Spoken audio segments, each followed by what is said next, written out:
다우가 1.4% 상승을 했고요. S&P 500 1.9 올랐습니다. 나스닥 지수 2.4% 급등했습니다. 일단 뭐 소비자 물가 지수 나온 걸 보겠지만 오늘 사실 제가 특징주가 다른 것들이 좀 있어서 특징주에선 뺐는데 오늘 태양광 관련 기업들이 정말 많이 올랐어요. 이들 기업에 오늘 뭐 태양광 관련해서 그 산업 자체에서 뭐가 나온 건 없습니다.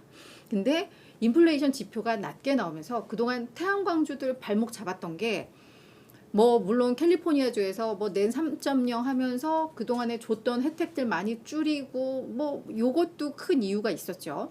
그렇지만 수요 둔화의 또 가장 큰 원인 중 하나가 금리 상승이었습니다. 아무래도 금리가 오르면 이걸 설치하면서 발생하는 그런 비용에 대한 그 이자 부담들 이런 것 때문에 오히려 수요를 또 꺾기도 했었거든요.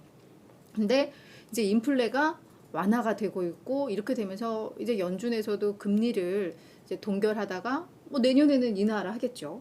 이렇게 되면 태양광 수요도 살 거야라는 뭐 그런 기대감, 그동안 많이 억눌렸던 거에 대한 뭐 그런 것들이 폭발하면서 오늘 인페이지가 16%, 솔라 엣지 11, 퍼스트 솔라 11, 썬넌 19% 폭등했습니다. 그래서 오늘 태양광주들 오랜만에 많이 웃었다.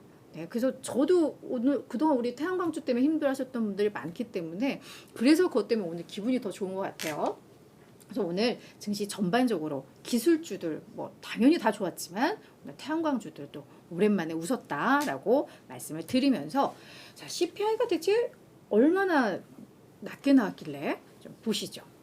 네, 일단 연준의 긴축 종료 이제 청신호가 왔다라고 이제 정리를 했는데 10월 소비자 물가 지수가 공개가 됐습니다.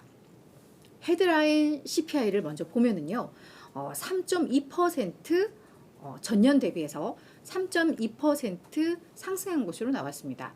이게 전월에는 3.7이었고요. 시장에서는 3.3 예상했으니까 낮게 잘 나왔죠. 그래서 일단 뭐 에너지 가격 그리고 휘발유 가격이 많이 하락을 했어요. 그러면서 일단 CPI를 많이 잡아줬다 보시면 될 것 같고 전월 대비로는 그냥 딱 보합이었습니다. 그리고 원래 9월에는 전월 대비 한 0.4% 상승을 했었고 시장에서도 0.1 정도 예상을 했었으니까 이것도 너무 잘 나왔어요. 자, 그러면 변동성이 큰 에너지와 식품 가격을 뺀 근원 CPI를 봤더니 전년 대비 4%, 전월 대비 0.2% 상승에 그치면서 9월에 발표됐던 것은 물론 시장의 예상보다도 다 낮게 나오면서 시장에서는 너무너무 좋아할 수밖에 없었겠죠. 그래서 뭐 그랬습니다. 자, 근데 뭐 최근에 이제 그러니까 연준 인사들의 뭐 연설들이 많죠.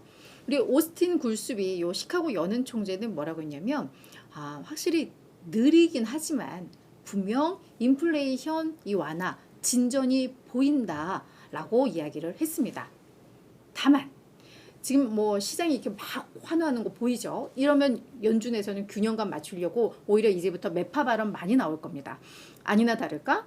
그렇지만 우리 인플레 목표치 2%인데 아직도 3% 4%인데 아직 갈 길 멀어 라고는 이야기는 했습니다. 자, 근데 뭐 요거는 이젠 당연할 거예요. 앞으로 연준 인사들은 시장에서 긴축 종료 기대감으로 막 주가가 막 오르고 이러면 그거 눌러줘야 되거든요. 그래야 인플레가 잠재우기 때문에 아마 발언은 점점 더 강해질 가능성은 높습니다. 그래서 이거는 뭐 당연한 멘트였다라고 보시면 될 것 같고요. 자, 뭐 아무리 뭐 오스틴 굴스비가 뭐 매파 발언을 하고 해도 뭐 시장은 일단은 연준 금리 인상 멈췄다라고 이제 확신들을 하고 있습니다.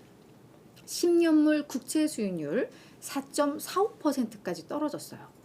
전일과 비교해서 18bp 0.18%포인트 하락을 했습니다. 그리고 우리 CME 패드워치 트레이더들도 이제 전망을 하잖아요. 12월에 금리 어떻게 할까 연준이. 그거를 봤더니 12월 금리 동결한다. 이게 하루 전만 하더라도 85.5%였거든요. 근데 99.8%로 늘었습니다. 인플레 지표 딱 보더니 12월 무조건 동결이다. 거의 뭐 100%죠. 100%. 제가 새벽에 일어나서 처음에 CME 거 딱 봤을 때는 100 찍혀 있었어요. 그래서 와, 나 이거 100%는 처음 본다였는데 마감했을 때쯤 봤더니 이게 99.8이 됐더라고요. 그래서 사실 세상에 100이라는 게 어디 있습니까? 그죠? 그래서 요 정도 너무 좋다라고 보시면 될 것 같아요. 그래서 시장은 이미 그냥 금리 이제 완전 동결 종료, 이제 긴축 종료, 이거를 기정사실화하는 분위기가 시장에서는 나오고 있다라는 걸 국채금리라던가 패드워치 전망이라던가 이런 것들을 통해서 확인이 됩니다. 여기에 UBS에서는 이거는 약간 좀 결이 다른 이야기예요. 이거는 약간 불편할 수 있는 이야기인데, UBS는 연준이 내년에 기준금리를 2.5에서 2.75% 수준까지 기준금리 낮출 거야라고 발표를 했어요. 이거는 근데 우리가 이거는 환호할 내용은 아닙니다. 지금 기준금리가 5.25에서 5.5%잖아요. 그러면 지금 시장에서는 내년에 한 100bp, 한 4번 내려서 100bp 내릴 거라고 예상을 하고 있는데, UBS는 아니 한 275bp 정도 낮출 거야 라고 이야기를 하고 있는 거예요. 그 이유는 경기가 매우 안 좋을 거다라고 예상을 하기 때문입니다. 그래서 이거는 그냥 금리 낮은 걸 우리가 반길 게 아니라 이 UBS에서는 왜 이렇게 경제를 안 좋게 보나, 이걸 저희가 한번 볼 필요가 있을 것 같은데, UBS의 글로벌 경제 연구 책임자 아랜드 캅테인이란 요 분석가가 일단 내년부터는 그동안 금리를 너무 많이 높여놨기 때문에 성장이 둔화될 수밖에 없다. 그리고 그동안 코로나 때 부양책으로 쏟아졌던 것들, 뭐 이런 것들의 이제 효과가 분명히 소멸되기 때문에 성장은 둔화될 수밖에 없어. 그리고 지금 신용 조건, 대출 조건 너무너무 강화돼서 시장에 돈이 풀리기가 힘들어. 게다가 인플레이션은 계속해서 이제 점점 낮아질 것이고, 실업률도 아마 많이 늘어날 거야. 지금 그동안 우리 소비자들 저축해놨던 거 뽑았으면서 살았는데 그것도 이제 다 받아왔고, 그래서 이제 경기 힘들 거야.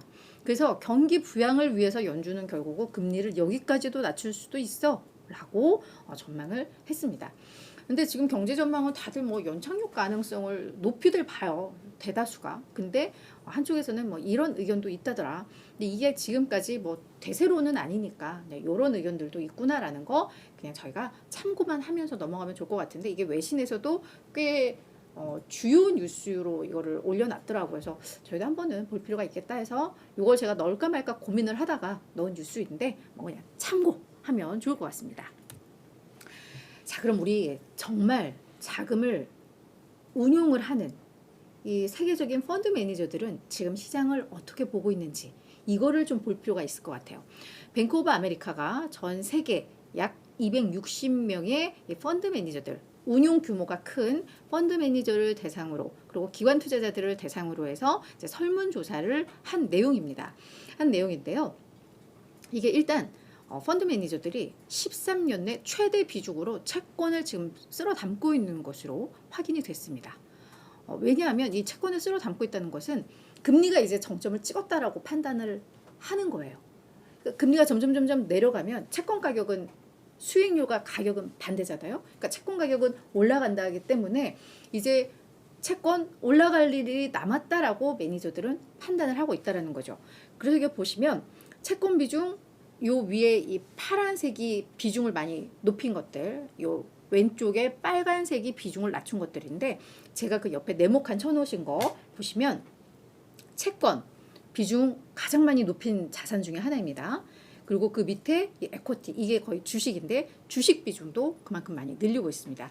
근데 맨 아래쪽에 있는 캐시, 현금 비중을 많이 낮췄다라는 얘기고요. 그리고 원자재 비중도 상당히 많이 낮추고 있는 이런 상황들입니다. 그래서 이 펀드 매니저들은 응답자의 74%가 내년 경제는 연착륙 또는 연착륙도 없이 그냥 불착륙할 거야, 그냥 경제 상황은 계속 좋을 거야 라고 74%가 응답을 했습니다. 그리고 금리에 대해서는 이제 기준금리 인상 이제 멈췄다 라고 보는 확률이 76%에 달하고요. 향후 12개월간 계속해서 채권 수익률은 낮아질 거야 라고 본 확률도 61%에 달합니다. 그래서 지금 채권 그리고 주식 이쪽을 많이 담고 있는데, 특히나 내년에 가장 유망한 자산으로 뽑은 게 채권이 한 54%로 가장 많았어요. 채권이 가장 유망하다. 그만큼 금리는 계속 내려갈 것이다 라는 거고, 주식이 한 29% 비중으로 괜찮다라고 이야기를 하고 있습니다. 국가별 포트를 봤더니 영국이나 유럽에서는 투자 비중을 줄이고 대신에 일본, 미국 이쪽으로는 투자 비중을 또 확대하는 것으로 나왔거든요. 근데 우리가 이 일본도 이제 한번 다시 들여다 볼 때가 됐다라는 거, 요 매니저들의 설문조사를 통해서 다양한 투자 팁들을 저희가 얻어낸 것 같아요. 그래서 요거 참고하시면 좋을 것 같습니다.